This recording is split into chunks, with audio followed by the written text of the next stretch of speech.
Hello, welcome to the Dublin Conversations. Steve, would you like to introduce yourself? My name's Steve Shepperson-Smith. I'm President-elect of the Chartered Institute of Public Relations.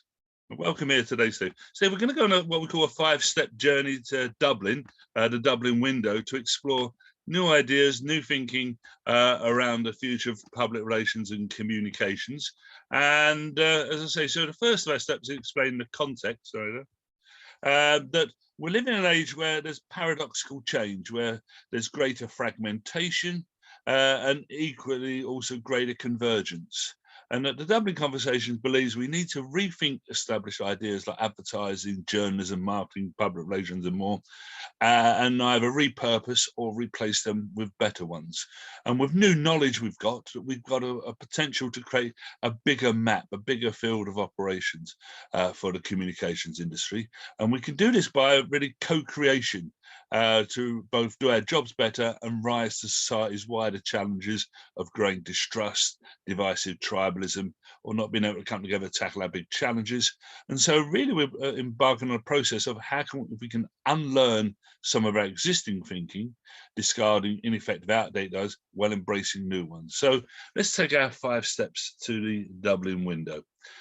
Step 1, we use the analogies that the early astronomers created very elaborate maps and descriptions of the universe with a fundamental flaw that they put themselves at the center of that universe. And we believe that a failure to maybe establish universal definitions of things like public relations perhaps stems from this view that actually, rather than seeing public relations things like as the center of the universe, it may be part of a bigger constellation, a bigger constituency. And that the foundation of any future sort of model of how we socially interact is around about the idea of confidence, in that you need to have confidence in your consciousness of what you perceive to be reality is valid. You need confidence in who you are, your purpose and purposefulness. You need to have confidence in others to help, not harm you. And equally, others need to have confidence in you and how you help, not harm them.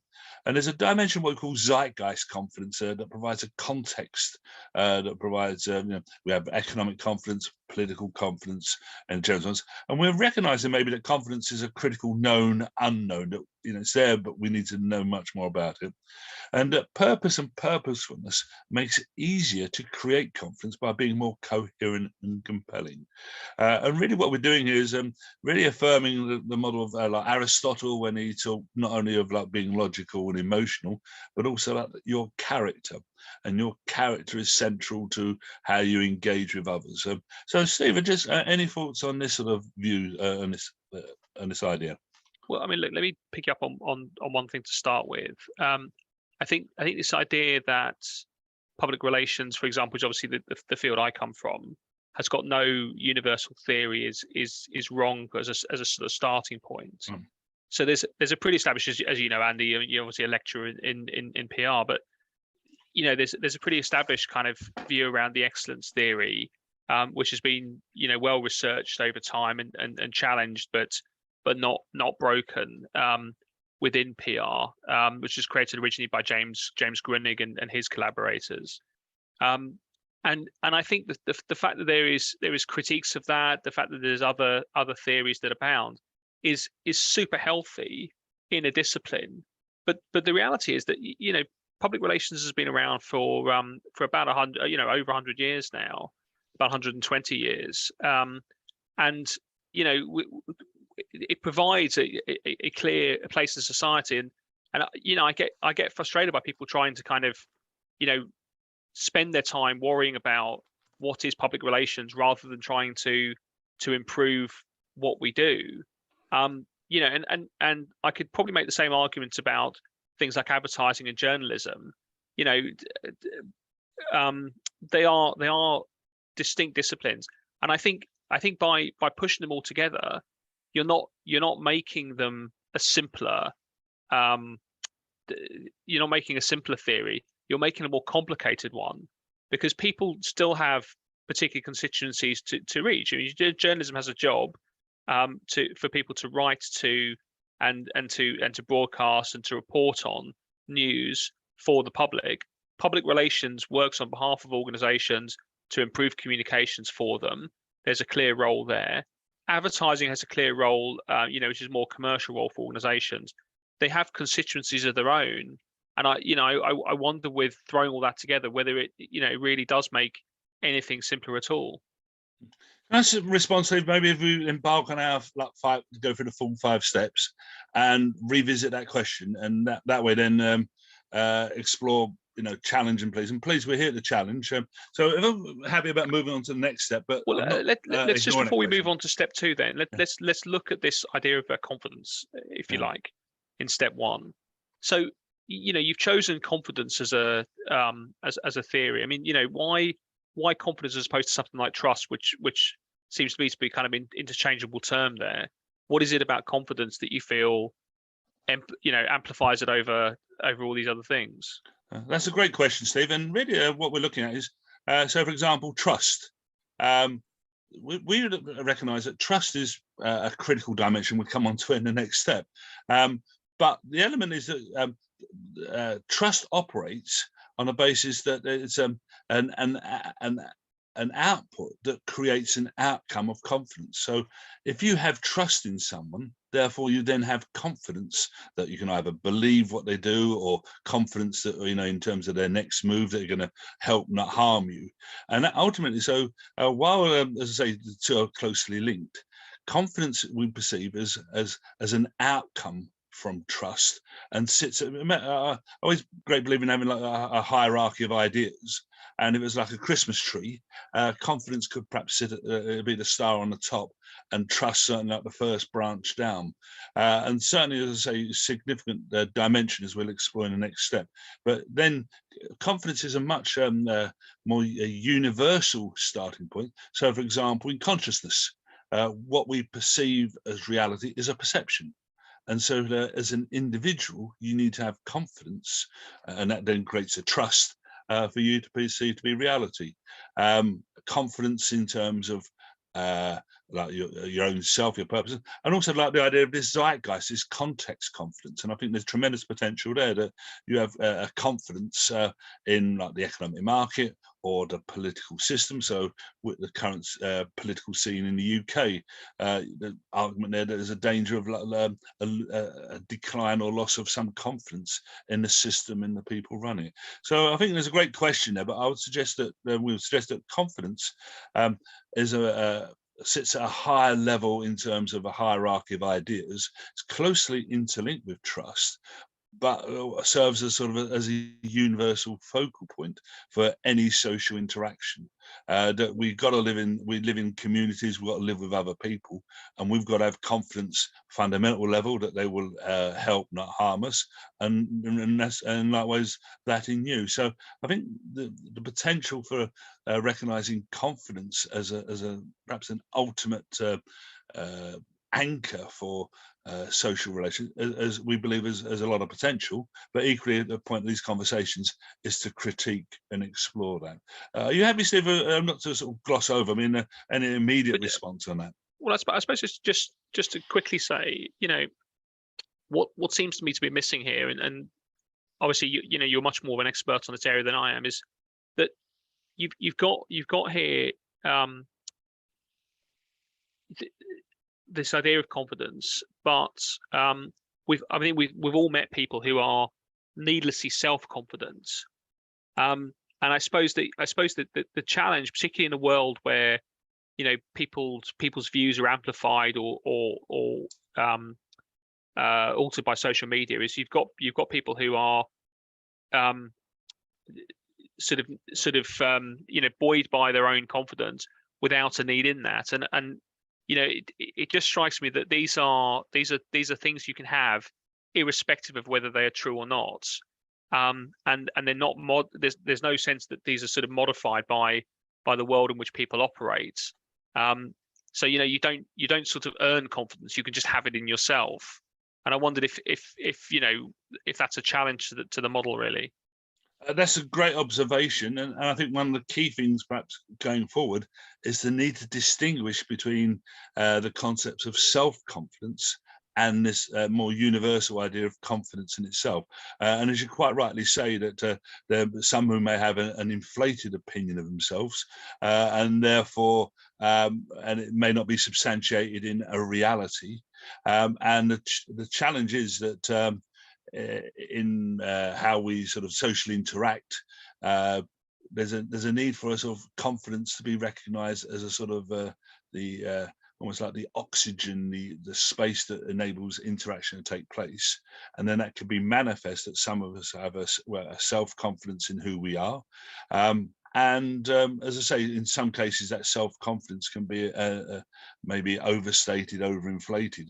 But the challenge you have is we live in a world where social interactions, it's where you promote confidence in yourself, and equally look to use it as a currency to ensure that others have that confidence others may have in you is not misplaced and is actually supported by, like in a currency, the value that you authentically bring to any situation. So I think you're right there, Steve, about the need to distinguish between self-confidence and confidence, and it may well emerge that actually that could be such a big challenge in gaining recognition. And I think that may need to be a further label that describes what we perceive as confidence, to avoid that sort of confusion, perhaps. Yeah. If I can maybe sort of move on to the second step there, Steve. So this is work influenced by people like Nobel Prize winning behavioral psychologist Daniel Kahneman, who identifies that we're emotionally driven animals. And that being emotionally driven animals, you're going to got a chance of how do we sort of successfully and socially interact with others. But fortunately, through Kahneman's work, we've identified 5 key, what are known as heuristics, rules of thumb. And by doing one or more, or synergy between these, you can successfully socially interact with others.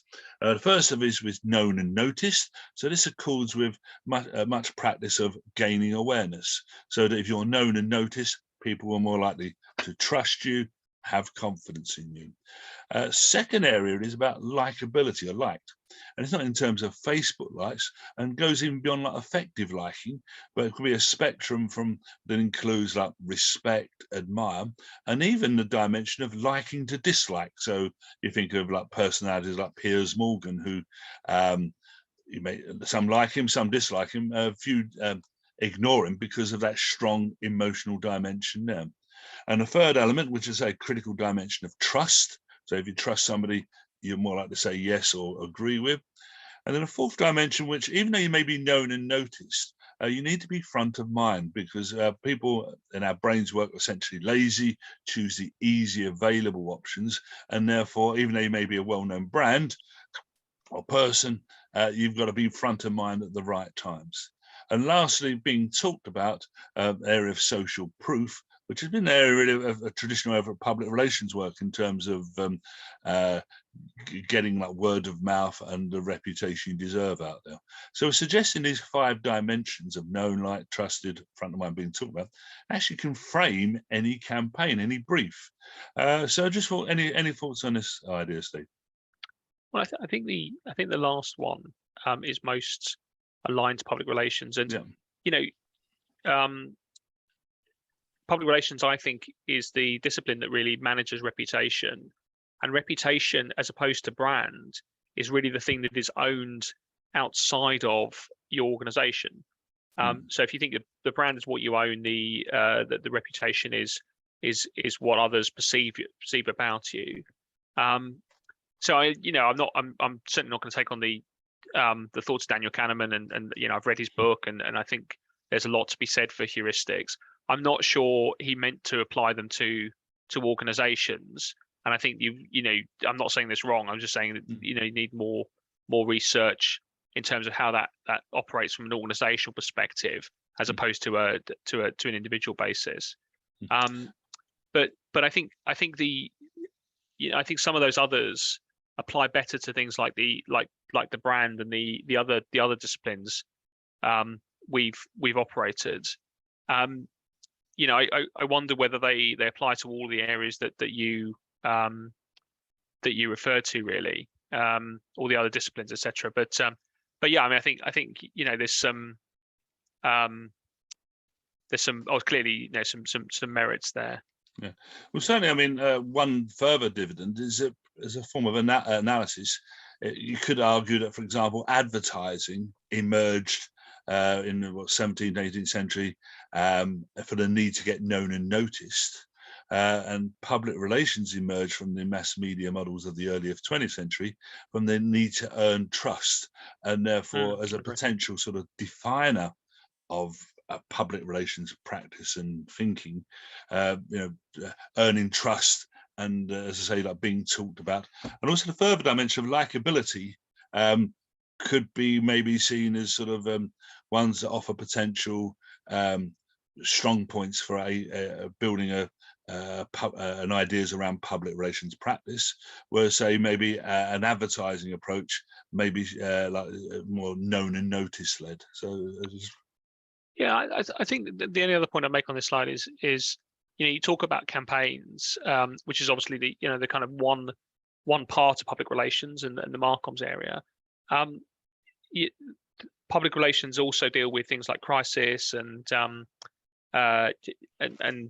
management of reputation over time. So you don't always, as you know yourself, Andy, from your long career, you don't always want to be known and noticed. You don't always want to be talked about. Sometimes the right thing from an organizational standpoint is to step back and not be front of mind. But I think trusted is a key part, and I think in terms of building social fabric, which is where you started talking about, it's really important that that organizations work on that trust dimension, and that is very much a two-way relationship, and understanding what it takes to be trusted within different communities. I think that's a great point, Stephen, to recognise that each of these dimensions maybe operate in a spectrum, and so actually maybe from like negative to positive. So there's times when, like a submarine, almost like you need to submerge and not be visible. So I think that's a great point, and a way where from the area of measurement and evaluation, we've got some potential sort of strong candidates, we believe, in a dashboard for measure. And I think also the point there is I used the word campaign, and really these are sort of 5 dimensions are there for your very existence, as well as sort of the word campaign used for a specific period or bracket in a specific activity. So as I say, just being there can be a very powerful form of social influence. Yeah, and I think also, we often see the challenges of brands being overexposed, or even individuals. Yeah. And I think I think something you mentioned Piers Morgan before, but with celebrities that's probably easier to explain than organizations. You've got to be very careful as a celebrity not to be on everything all the time, or people just get sick of you. Yeah. But I think that also applies to organizations as well. We operate in extremely busy media environments these days, as you highlighted at the start of this conversation, and you can't. I don't think any brand can be front of mind all the time, nor wants to be. I think it's about choosing your moments and choosing your issues in order to lean in, and perhaps more importantly than starting from the standpoint of what is it I need to sort of force my point home with other people is kind of what do I need to do to build credibility. And those aren't sorts of communication points, but those are more operational points. And I think that's just where I see public relations moving more, is to say, we need to spend less time worrying about how to effectively push our points onto the public, and more time really getting data points from them. Doing what we call in our industry environmental scanning, as you know. Yeah. And really understanding, not just qualitatively but also quantitatively, what it is stakeholders think about organizations, and bringing that back to organizations and operating almost as a social conscience within that organization, but driving real operational change to build trust. So if you like, and and I don't think that's reflected by this model particularly, but and this isn't a criticism, it's just an observation. But I think that for me is the bit that's missing from this. It's a focus on that's external. Whereas I think you see a lot of public relations practitioners now almost kind of working within organizations to help them to operate in a better way before sort of going out. You don't want to be, as I said, you don't want to be front of mind, you don't want to be talked about until you've got your own house in order. And I think public relations has got much more of a role in the future, helping organizations to really understand what it is the communities in which they operate want, and to help them to build towards that. I think, Steve, we're going to entirely agree with you there. And when we come on to the next step, so if you see the 5 goals, the step 2 there, as what you need to be achieving, and then step 3 really is about how you can achieve that. And you probably recognise an evolution of what's known as the PESO model. But the fundamental distinction is that the PESO model is focused on channels, so how you connect with people, whereas the OPENS model is an evolution where it focuses on the strategic choices you have of how you connect. So taking on board your earlier point, in OWN, we've got a tool for each of these for these different dimensions. There's a long list of dimensions of managing the choices around OWN. At the bottom of the list is actually channels, and the other dimensions are things about reputation, presence, and other, even like spending time with someone can be a way of earning trust. So I think there's an agreement there, and I suggest that dimension comes into when it's about how you manage the choices you have available to you, and agree entirely about OWN is that it's less now about being a broadcaster and messenger, and now more about, as you mentioned, the word there, like conscience, advisor, sounding board for operations, and so on. And the other dimension there is the introduction of dimension of nudge. And again, these are not channels, but choices. So if you want to engage with others, one way, for example, is by managing the choices available to people. And so you can influence others without even communicating, by using, say, like nudge and the choice architecture there. So we believe, and likewise, the previous model gives sort of a structure to help guide practice. In some ways, this itself also provides another structure in the choices that you can make there. Any thoughts on this dimension, Steve? I mean, only that you're making a self-conscious view to be, towards more of a rhetoric model of from a public relations standpoint, whereas, others would probably see public relations as a more neutral sense of not trying to, sort of influence people, influence people in a negative way, but rather try to create organizations that are genuinely foster two-way communication. I don't sort of argue for one way or the other. I think that both have merits, but I think it's important that for your audience to be thinking about, it's not all about sort of the ways to influence and push your point across. There's the key models of public relations really are about trying to build understanding with your external audience, as I've said several times in this conversation. And I think the challenge here is there's nothing in this model along the lines of talk, for example. So where's the impact of sort of just going out and having an open conversation with stakeholders and understanding their perspectives and sort of bringing that back? Yeah. Where would that fit in? Well, that's a good point. So that would fit clearly under both under the OWN. So therefore, in your availability to talk, your persona, your character that comes across in that talk, and your interpersonal skills and so on. There's also then with like shared. So identifying opportunities, where there's open platforms to share there. So another thing I really would stress, going back to step one, which maybe should have emphasised more, is in identifying your purpose. The Dublin Conversation is providing a free training program about how to identify your purpose and character, where you explore your values, beliefs, persona, social instincts, stories, narratives, and purposes. So again, it's very much about this going back to the Aristotelian model of looking at your character as much as what you say and how you say it. So I think there's some good points there that we need to be conscious of and mindful of in that there, in terms of how these dimensions work. Can I make a suggestion if we move on to the next step, Steve, and then again we can see how maybe elaboration, and do welcome these challenges and questions. So having identified your character and purpose in step one, identified that you need to get known, like trusted, front of mind being talked about, and that you have those 5 open choices. How does it then operate? And a very simple model devised by Professor Gareth Loudon of Imperial College London, of what's called the Listen, Connect, Do, which as you know, Steve, I'm interested in creativity, and I think this is a wonderful, simple explanation of the creative process.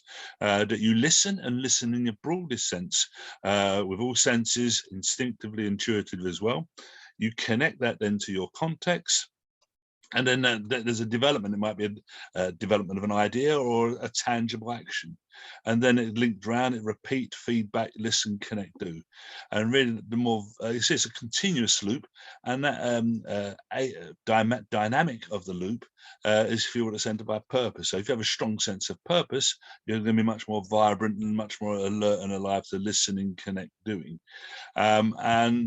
So this really sort of fuels what's called an emergence model, that what our world is shaped by what emerges from the environment rather than necessarily from design, and also that you need more listening bottom up as opposed to top down. And then also what's emerged is we believe there's a need for a new label to explain this area of practice. So we've talked before, I mentioned the word communications. Yeah, if you're employing nudge, you don't actually directly communicate with people. So there's a need for a new label, and we're suggesting 2 things. One is like a definition, and then really sort of candidates for the label for that definitions. And so the word comms has emerged, and there's many people with in their title, in the organization, and yet there's no formal definition of this. And so we're making an initial suggestion that comms is how you create confidence within yourself and with others to exist, coexist, cooperate, or collaborate by managing perceptions around your future behaviors. So it's really about creating confidence around your purpose. And also that's emerged is 2 significant instances. So from work from sociology, sociologists can now do experiments to establish almost like universal laws of human behavior. And what's one dimension is that sociologists have identified that 2 out of 3 people will help a stranger, which means 1 out of 3 don't. And that's not to make moral judgment, but also highlight there's 2 sort of prime instincts of work, of a we-led, where you respond to new information, new situations, looking at the collective group interest, and me-led, which looks at self-interest. And again, we believe there's potential here to develop a public relations philosophy and attitude, where maybe like public relations could be defined as like the we-led inspired form of comms, whereas advertising maybe like a more me-led approach. So a lot in there, Steve, to unpack. Any thoughts on what we've just shared there? I suppose look, I mean, it's an interesting model, and I probably agree with the idea that we listen, connect, and do. As I said before, I think the listening part's really important. I'd need to know the model a lot better to sort of interrogate it. It strikes me from first look that when you look at your comms definition, it's very focused on seeing the individual's kind of purpose and confidence and goals as synchronous with the organization for which they work, and that's not always the case by any means. And I think if you were working for an agency, for example, it's not all about you. It's about your clients, and you want to kind of understand on behalf of them, even if you don't agree with them or buy their products or whatever. They have a right to have public relations support in order to operate in that environment. And I think this is also needs some thinking around power structures as well. So it sort of loops in, and you mentioned journalism at the beginning, and advertising and PR, but advertising for journalism and PR, for example, whilst there is more collaboration between media and organisations than there was in the past. I mean, they're still largely in a constant state of partial war, as one author described it once. And so their aim is not to is not the same in terms of their purpose, for example, and to sort of put them together into a single label, I think is challenging. Obviously, completely within your rights to do that, but I mean, for me, the people who describe themselves as comms that I've seen on LinkedIn tend to come from a PR background, and I think it's more trying to bring together. For my understanding of it is, it's trying to sort of integrate the challenge of internal communications, where they feel that they don't represent the public relations because they don't deal with the public. Whereas coming from more of an academic background, I know you'd recognise that the term public with a lowercase p isn't the general public. It is an audience, obviously, but there's a generation of people who feel a bit uncomfortable with those sort of terms. And digital PRs, I think, are similar. Although I've seen more people now and a younger generation start to refer to themselves as doing digital PR rather than digital comms. I think whatever the label is, it's more the sort of fundamental role you do.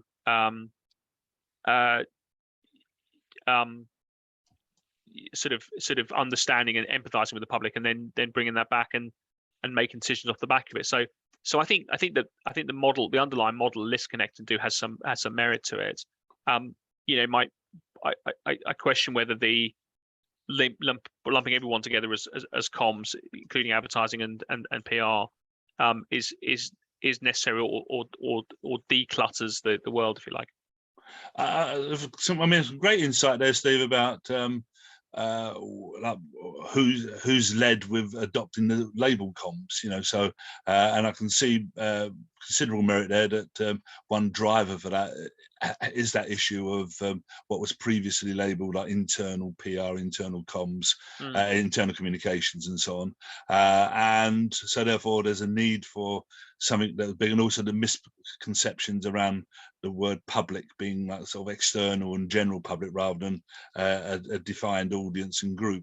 And if I can maybe just clarify, so really what we're putting forward here is that there's a need to recognise that there's a bigger universe exists, which is need of a label which has got a potential candidate comms, and within which the Planet public relations and the Planet journalism, Planet advertising, and can operate, and it provides a sort of an explanation of what those individual dimensions are, but also then how they interact and react with others. So, for example, there's potential from the Dublin conversations to say that we live in a comms universe where there's a public relations planet that's can be defined by a philosophy of a we-led approach that's focused on earning trust and being talked about, whereas another planet, advertising, is led by a more me-led thinking that, as I say, uses more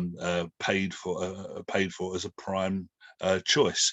So what we're doing here is providing a scope to look at those terms in a new, different way, and a critical way in terms of a universe that's created by new information, new knowledge from, let's say, behavioural science, sociology, and so on, as opposed to bodies of practice that have emerged from like mass media communications models. I mean, because you could argue, I mean, formally public relations has existed for 120 years, as you say, but you can say public relations practice. I mean, one of my hobby horses, one of my heroes, a guy called Callisthenes, who was an advisor to Alexander the Great. So he's done a very good job on the branding there, but also paid the price in terms of he paid with his life when Alexander didn't like the fact that Callisthenes challenged his view that he was a god. And to my mind, that's a classic, good, authentic public relations practice of advising a client and organisation that, and that point before about maybe Alex, going back to her earlier point, Alex might have been slightly guilty of overconfidence. So as I say, I think there's some important insight you've created here, Steve, about the need for Dublin going forward, about to amplify and make clearer those distinctions there, rather than it being that sort of comms is subsuming like a giant vacuum cleaner thing called advertising, thing called PR, communication, journal, but rather it's creating like almost like, let's say, like the earlier analogy of the football pitch. At the moment, you've got all those people advertising, PR, journal, playing on a five-a-side pitch. Maybe to merit in establishing a bigger pitch from which then we can then redefine, re-challenge. Because one of the issues here is rather than sort of like academics exploring how many angels on a pinhead, we've got, our society's got some profound challenges in terms of distrust, and we're just motivated by the need to actually, how can we be better equipped to respond to those challenges? So I think there's some great insights. Just on the we-led thinking, Steve, is there any sort of thoughts on that at all? For public relations or yeah, generally? for public relations, in that I say 2 out of 3 people will help a stranger, 1 out of 3 don't, and therefore there's that. It just strikes me in a point you said earlier about being the consciousness of, and reason I believe is because you're a we-led person. You're looking at something as part of a fabric of being part of the bigger community first. Well, I think that that the industry is designed to sort of think about the stakeholders that we manage, whether one works in internal comms or crisis comms or or external PR. We're there to think about that we-led approach. We're very client focused. So I think there's some merit in kind of characterizing or attributing that to public relations. And I think it also helps in terms of how we operate as well, and that our starting point for council is not our own opinion, but kind of talking about what the rest of society thinks. So in the example you just gave, Alexander the Great's advisor might have been more sensible to say, nobody in the public thinks you're a god, sir, and that's obviously not my personal opinion, but I'm just reflecting back the views of others. And maybe he'd have kept his head if he'd have been a bit more savvy about how he delivered the message, really, and looked at that as a sort of challenge, really, and said that, well, you need to do something more effective to show, if you believe you're a god, what are you going to do to show it? And here's some water, here's some wine, and on you go. Yeah. Bread and wine. Sorry, yeah. I think we've got stretch that analogy to breaking points. Yes, probably. Yes. No. So I think we've got a wonderful industry conundrum, the Alexander the Great. Like, when do you tell Alexander he's not great, and how do you do it? So I think there's a whole textbooks on that very subject there, Steve. So great one. If I can move on to the last stage then, and that we developed the idea not of going beyond comms to an idea of what we call regenerative comms. Now, this is influenced by the work of Professor Jim McNamara in Australia, where he identified a spectrum of the distrust-trust, where one end of the spectrum you've got people who are disengaged, and at the other end of the spectrum you've got people who are over-engaged, over-trusting.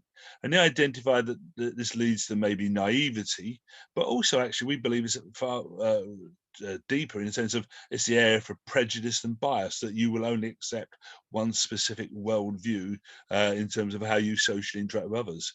And yet in this middle zone, which we've labeled the purposeful trust zone. So society can only function if it's got this zone in operation where you're willing to engage with others, willing to cooperate, coexist, collaborate, by the fact that there's a degree of trust.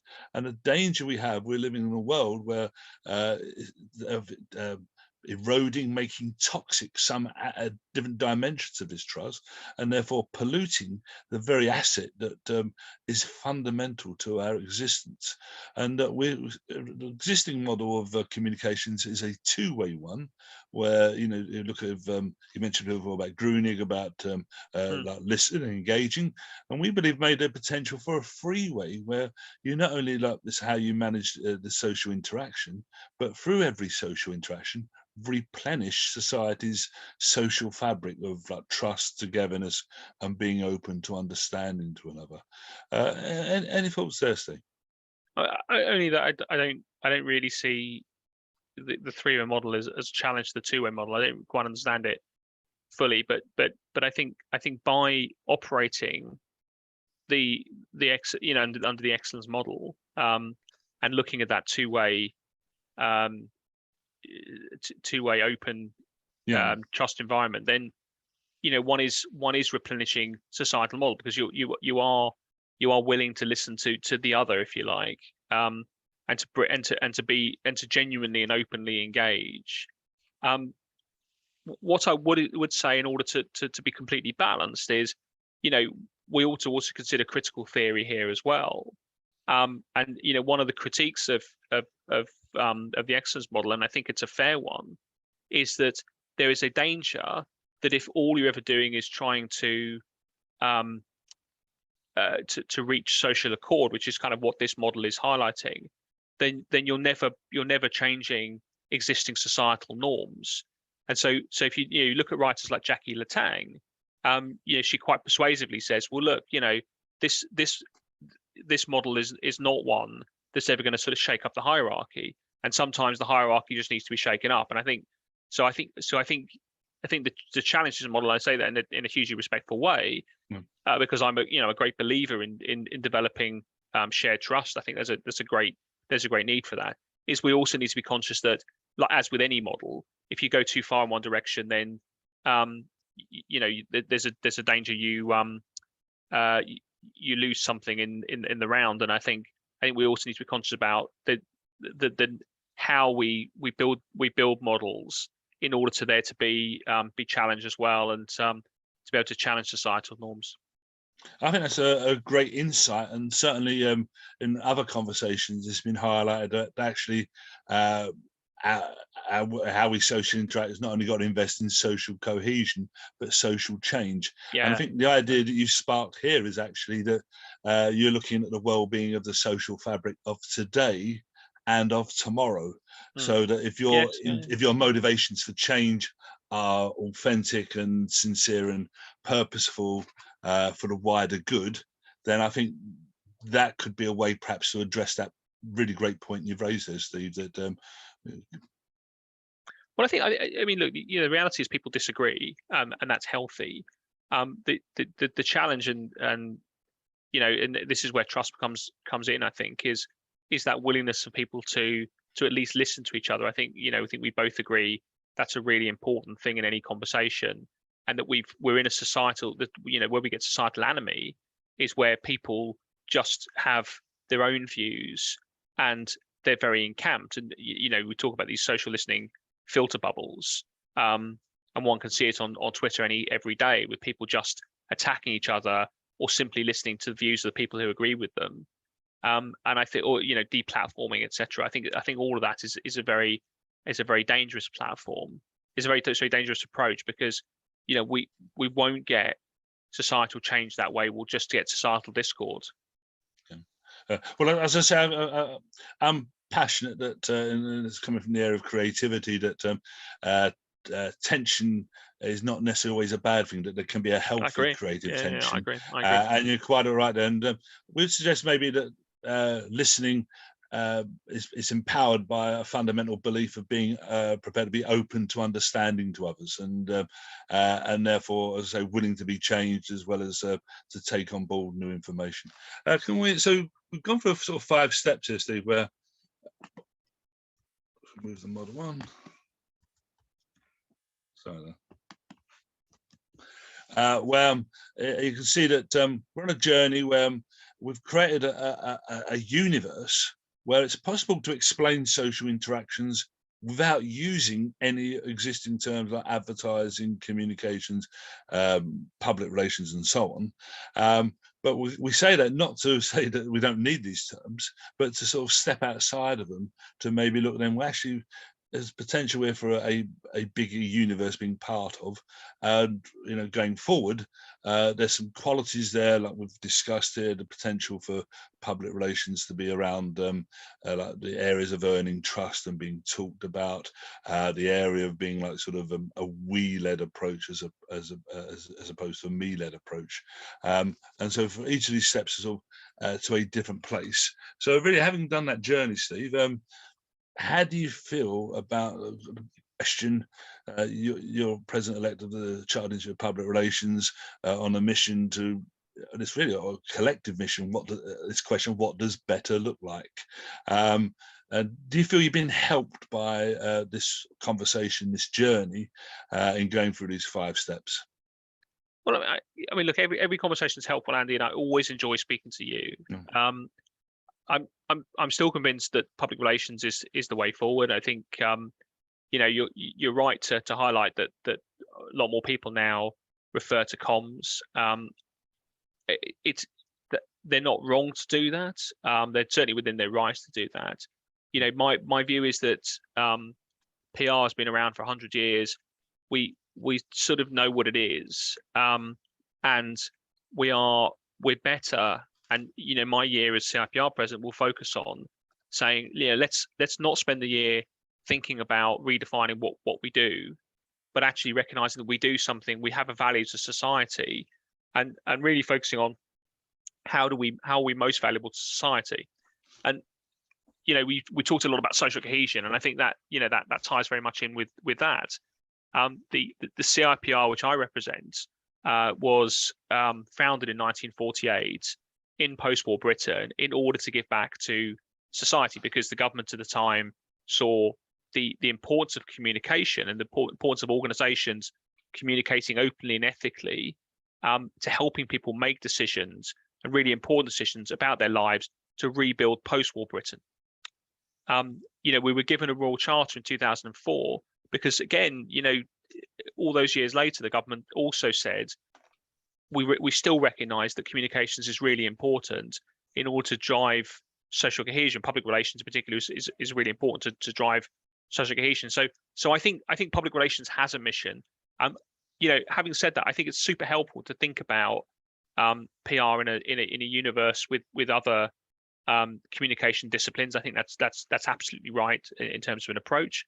I think it's important to think about the influence of psychology and behavioural science on our practice. I think absolutely, as you know probably better than I do, Andy, public relations was founded in psychology, but behavioural science in recent years has come to the fore as a way of looking at practice, and I think all of those are really helpful as well.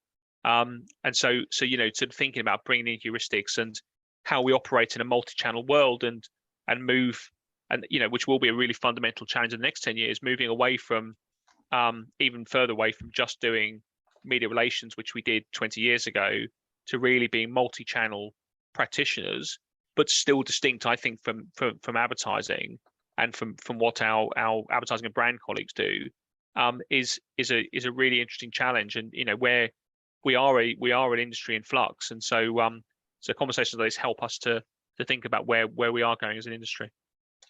And so the Dublin conversation on a mission, is there anything you would suggest we should do different in what we've shared with you, and how we're sort of seeking to make a difference to the world? Well, I suppose I've offered you lots of lots of thoughts as we've gone through. Yeah. I don't know what other conversations you've had, but I think it'd be really interesting for you to have conversations with some of the critical theory practitioners, if you haven't done already, to look at that question of when is social cohesion not the goal, and how do we bring in creative tension in a way that doesn't break society, that brings society forward without breaking it. And I think if you look at organizations at the moment like Extinction Rebellion or Just Stop Oil, that is very much a challenge of today, isn't it? How do you make points? In some cases, people who have a very strong fundamental underlying point without ending up in a place where you are, in my opinion, making points in a kind of unacceptable way, and in a way that sort of starts to lose you sympathy. So how do you drive societal change without needing to be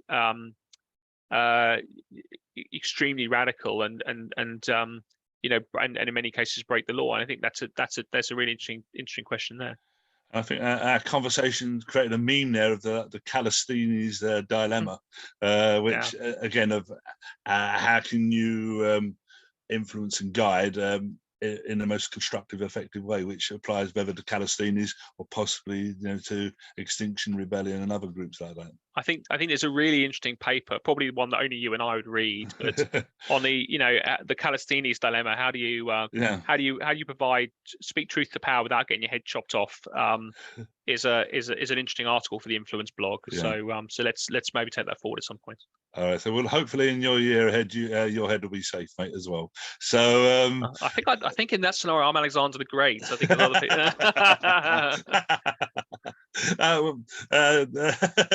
I'm sure you're going to achieve greatness, Steve, during the next 12 months. Doing great things. I'm not sure about that, but yeah, I mean, but as always, Andy, it's always a very entertaining conversation with you, and I do wish you all the very greatest success. I think it's a great mission to take on. I think there should be challenge to existing models. I think having conversations and thinking about the future of the communications industries is a great thing to do. I hope we can catch up again. I'm sure we will catch up again many times to see how this is evolving. Steve, many thanks there for your contribution, and many thanks for being part of the Dublin Conversations.